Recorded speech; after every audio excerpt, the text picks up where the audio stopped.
سفرگل نوروا 4 فرزند، یک دختر و 3 پسر دارد. هر یکی از آنها هم فرزند دارند و همه در یک حولی نچندان بزرگ فقیرانه زندگی می کنند.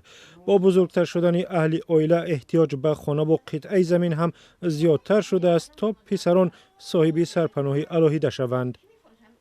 همه 4 فرزند کارونیم تایی 14 دیگه 37 36 32 همه 4 تایی و 3 تایی 2 تایی قریب 20 نویره دارم. در همین 3 سوتیق زمین من زندگی کردم.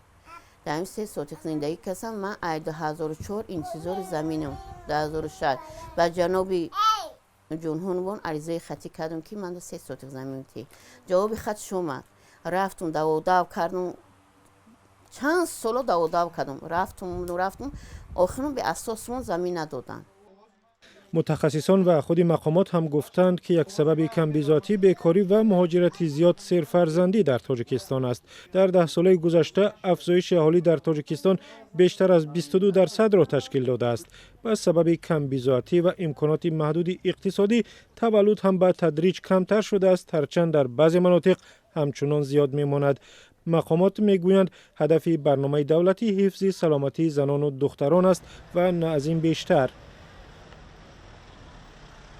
иттилоотнокии мардум аҳолиро баланд кардан оиди масъалаҳои солимии репродуктивӣ ва ҳамчунин ҳамин танзими оилаам дар ҳамон масъалаҳои солимии репродуктивӣ дохил мешавад. вақте ки танзим риоя карда мешавад, танзими оила риоя карда мешавад, фурсат барои тарбия, фурсат барои дониш додан,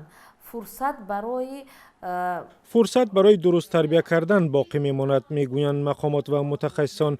آنها همچنین میگویند هدف برنامه دولتی سالمی رپرودوکتیوی گرفتن پیش‌راهی تولد نیست، چون حق قانونی زنان و دختران است. طبیبان میگویند هدف آنها پیشگیری از تولد ناخواسته است که هنوز هم در تاجیکستان زیاد به نظر میرسد.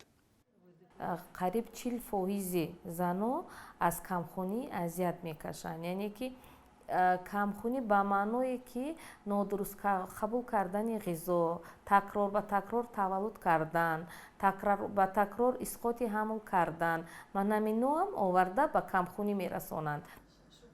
بر اساس برنامه نو دسترسی به وسایل پیشگیری از حامله‌داری به مثل ریفالا آسانتر و در اکثر جای دسترس می شود. متخصصان گفتند که اگر برنامه درست اجرا شود در 3 سال آینده پیش‌راهی 450,000 تولد ناخواسته را گرفتن ممکن است. برای تاجیکستان که اهالیش از مرز 9 میلیون نفر گذشت، این یک رقم بسیار بزرگ است.